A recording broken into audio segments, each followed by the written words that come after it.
আমের যত রকম আচারই বানাই না কেন, আমার কাছে মনে হয় এই আচারটা সবচাইতে সেরা। কারণ এটা বানাতে কষ্ট কম আর সেই সাথে খেতে টেস্ট বেশি। কিছু কাঁচা আম নিয়ে খোসা ছাড়িয়ে এরকম গোল করে স্লাইস করে নিয়েছি।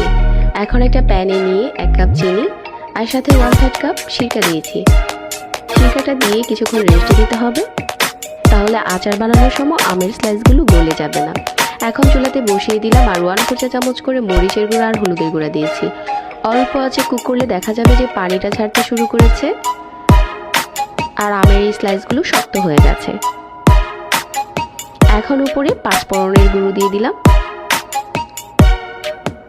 আর এই আচারের মশলাটা কিন্তু আমি আগে থেকে শেয়ার করেছি। কিছুটা বিট লবণ ছড়িয়ে দিয়েছি। একটু ভালো করে নেড়ে চেড়ে আরও কিছুক্ষণ এটা টানিয়ে নিচ্ছি। এই আচারটা বানানো এতটা সহজ আর এটা কিন্তু বছর জুড়ে ভালো রাখতে পারবেন। আচারের কালারটা যখন এই পর্যায়ে এসেছে চুলা থেকে নামিয়ে নিচ্ছি। আর এটা আপনি কাচের বয়মে ভরে রেখে দিলে 1 বছর ভালো থাকবে।